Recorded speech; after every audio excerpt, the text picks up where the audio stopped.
ये बाबू question number 9 कह रहा है कि एक त्रिभुज दिया गया है। ठीक, एक त्रिभुज है ABC, एक त्रिभुज दिया गया है ABC और ये इसका बहिष्य कोण है, इसका मान D कर देते हैं, D है।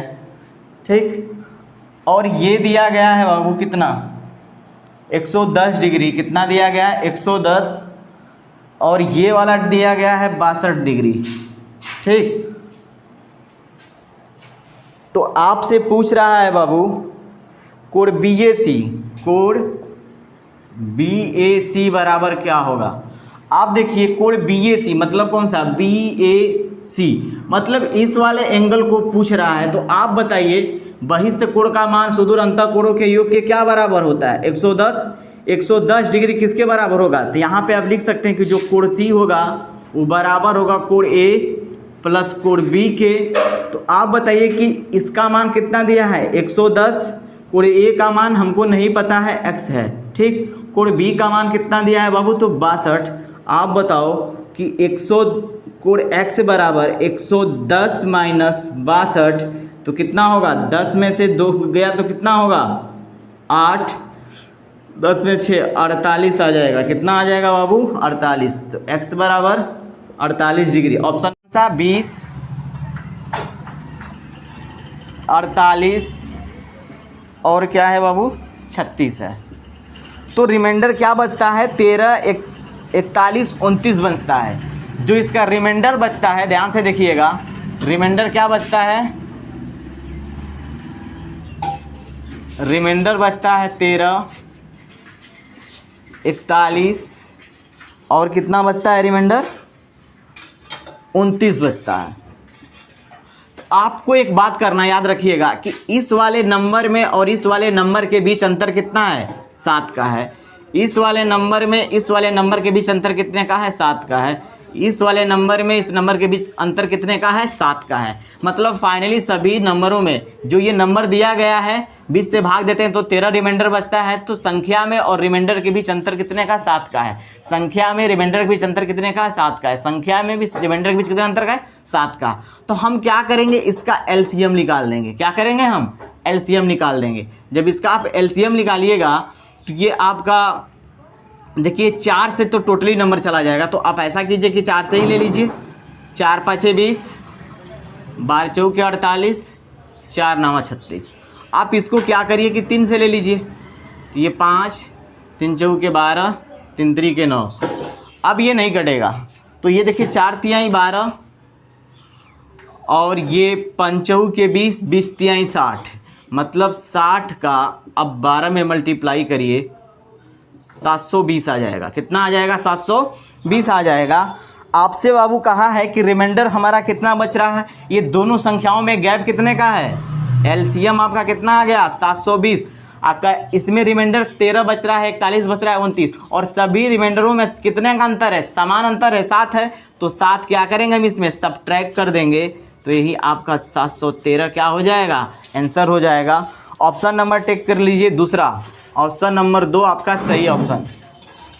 चलिए उदाहरण देखिए, इस टाइप के सवाल जब भी आए तो घबराना नहीं है। आपको क्या करना है, पहले रिमाइंडर में देखिए कि अगर अंतर समान का है, संख्या में और रिमाइंडर में अंतर क्या है, समान का है, तो संख्या का LCM निकालिए। LCM निकालने के बाद जो अंतर समान का आया है उसको क्या कर देना है, घटा देना है। वहीं आपका क्या हो जाएगा, आंसर हो जाए। परिवहन पर मान लेते हैं व्यक्ति की आय 20% क्या करता है, परिवहन पे। ठीक है, 20% परिवहन पर और शेष का 40% खाद्य पदार्थों पर। 20% देखिए क्या कर रहा है, आप देख लीजिए यहाँ पे 20% कर रहा है परिवहन पे, ठीक है, और 40% कितना पे कर रहा है, खाद्य पदार्थों पे। ठीक,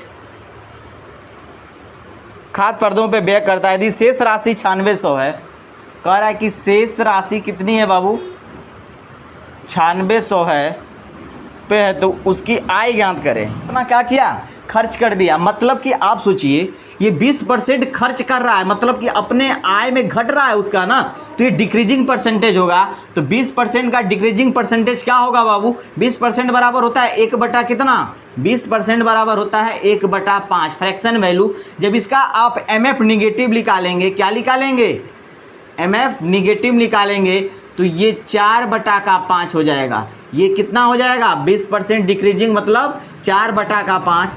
शेष का 40% क्या करता है, खाद्य पदार्थों पे खर्च करता है। शेष का 40%, तो 40% का फ्रैक्शन वैल्यू होता है 2/5।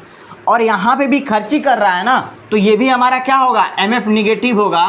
तो MF निगेटिव अगर हम लिखते हैं बाबू, तो MF निगेटिव का मतलब ये 5 था, पहले 5 थी संख्या, 2 कम हो रही है, तो अब कितनी हो जाएगी 3/5। बस कुछ नहीं, आप कर दीजिए कि जो x था हमारा, क्या था, x का कितना था बाबू 4/5 मल्टीप्लाई 3/5 बराबर कितना दिया है, तो 9600 दिया है। ठीक है, अब देखिए 4 तिहाई 12, तो 12 वाटे 96, मतलब कि 800, और 50 कितना हुआ 25, तो x बराबर 800 में 25 का मल्टीप्लाई करेंगे तो 25 वाटे 200, 25 वाटे 200 और डबल जीरो क्या करेंगे, बैठा देंगे। 8000 दिया है, किस ऑप्शन में है देख लीजिए, ऑप्शन नंबर 2। ऑप्शन नंबर 2 आपका सही आंसर है। ठीक है, ऑप्शन नंबर 2 आपका क्या है, सही आंसर है। देखिए आप थोड़ा सा डिक्रीज निक्रीज परसेंटेज पे आपको डाउट लग रहा होगा। देखिए बाबू 20% अपना क्या करता है, खर्च करता है, तो अपने आय का 20% यदि खर्च कर रहा है तो वो डिक्रीज हो रहा है ना, कम हो रहा है ना, कमी को ही डिक्रीज शो करता है। फिर 40% खर्च कर देता है खाद्य पदार्थों, तो वहाँ पे भी MF निगेटिव होगा, यहाँ पे भी MF निगेटिव। तो 20% का फ्रैक्शन वैल्यू 1/5 होता है, तो इसका MF 4/5 हो जाएगा। 40% का फ्रैक्शन वैल्यू 2/5 होता है, तो इसका MF निगेटिव 3/5 हो जाएगा। अगर यही पॉजिटिव रहता तो 5 2 7/5 हो जाता, और यहाँ पे कितना हो जाता बाबू, तो 6/5 हो जाता, लेकिन निगेटिव खर्च कर रहा है। तो ये सभी किसके बराबर, 9600 के बराबर। तो मैंने यहाँ पे फाइनली आंसर लिख दिया। बाबू A है, ये B है, ये C है, यहाँ पे भी वही होगा, प्रॉफिट बराबर इनकम इनटू टाइम। ठीक है, ये बात आप याद रखिएगा। तो इनकम इसका कितना दिया है 15,000, कितना दिया है बाबू 15,000, और एक व्यापार शुरू करता है और 2 महीने बाद B 12,000, B कितना है 12,000, और C 10,000, C कितना है बाबू तो 10,000, और ये हमारा इनकम का था, ये मेरा टाइम होगा, और ये हमारा क्या होगा, प्रॉफिट होगा। अब बताओ टाइम कितना है बाबू, ध्यान से देखिएगा।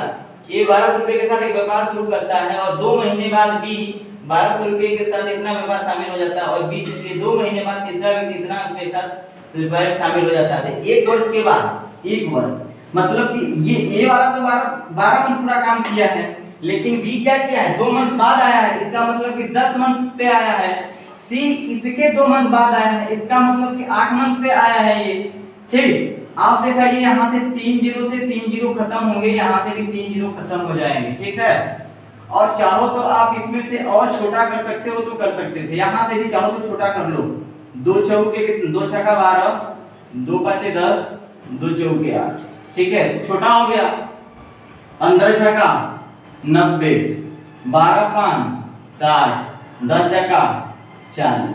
आप यहाँ से भी छोटा कर सकते हो, 1 जीरो से 1 जीरो 1 जीरो 1 जीरो, मतलब कितना आया 9 रेशियो 6 रेशियो 4। इनके प्रॉफिट का रेशियो कितना आ गया 9 रेशियो 6 रेशियो 4 रेशियो आ गया। और कहता है बाबू 1 वर्ष के बाद कुल लाभ का हिस्सा 5700 है। 1 वर्ष के बाद कितना है बाबू 5700। देखिए 9 6 15, 15 4 19 होता है, कितना होता है 19 यूनिट कितने को रिप्रेजेंट करेगा तो 5700 को। तो 1 यूनिट कितनों को रिप्रेजेंट करेगा तो 300 को। आपसे पूछा क्या है A का हिस्सा क्या होगा, इस A का हिस्सा तो ये 9 × 300, तो 9 3 कितना हो गया 2700। अब ऑप्शन नंबर चेक करिए कौन सा होगा, तो ऑप्शन नंबर पहला आपका सही आंसर होगा। ये एग्जाम में बार बार देता है, आप इस पे स्टार कर लीजिए इस सवाल पे, ये बार बार सवाल आते हैं एग्जाम में। देखिए आपको 2 अभी सवाल मिल गए। ठीक है, दुगना हो जाता है। देखिए ये हमारा P था और ये हमारा क्या होगा कोई राशि, मतलब मिश्रधन की बात कर रहा है। तो ये पहले 1 था, अब कितना हो जा रहा है दुगना हो जा रहा है।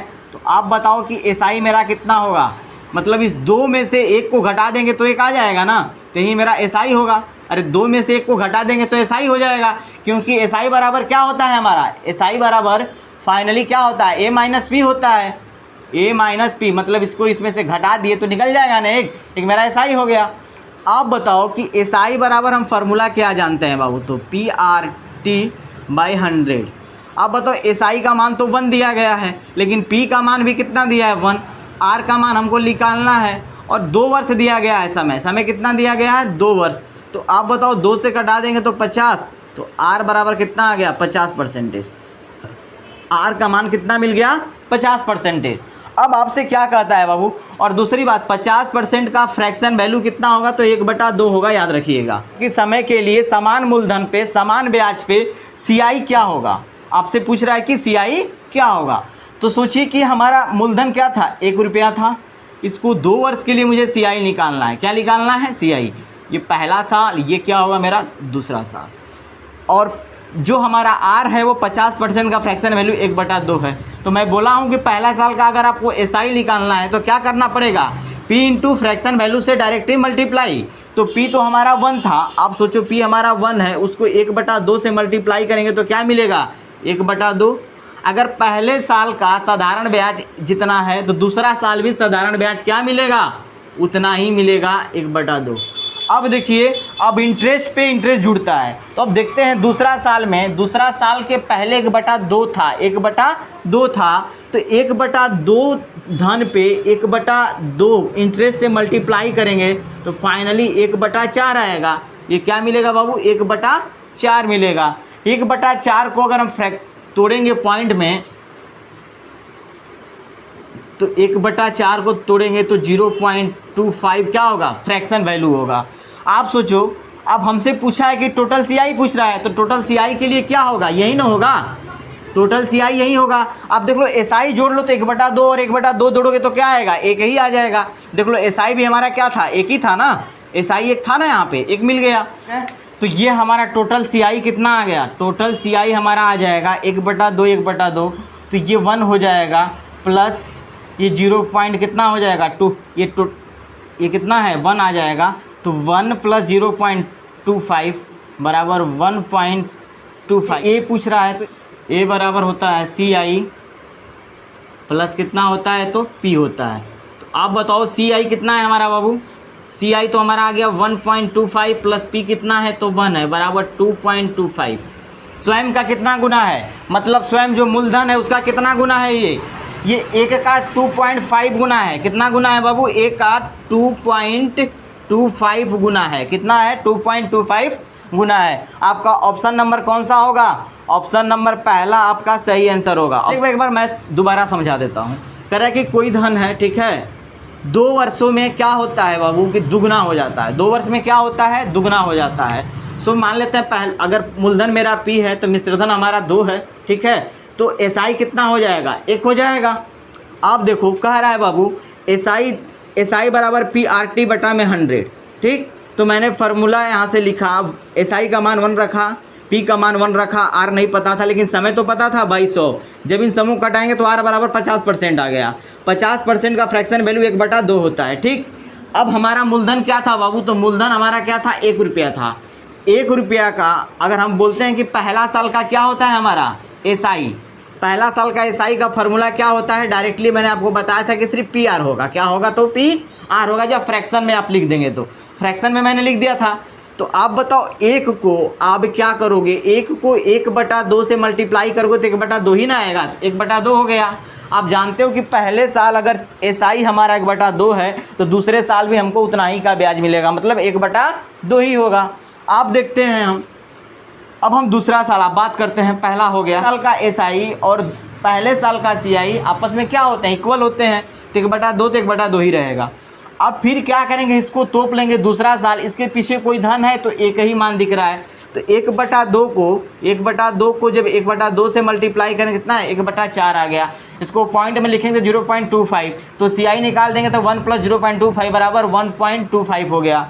आप जानते हो बाबू कि ये हमारा अमाउंट बराबर क्या होता है, सी आई प्लस पी होता है। अमाउंट बराबर सी आई प्लस पी होता है। तो सी आई आ गया मेरा 1.25 प्लस पी मेरा 1 था पहले से, तो 2.25 हो जाएगा। 2 कितना हो जाएगा, 25 हो जाएगा।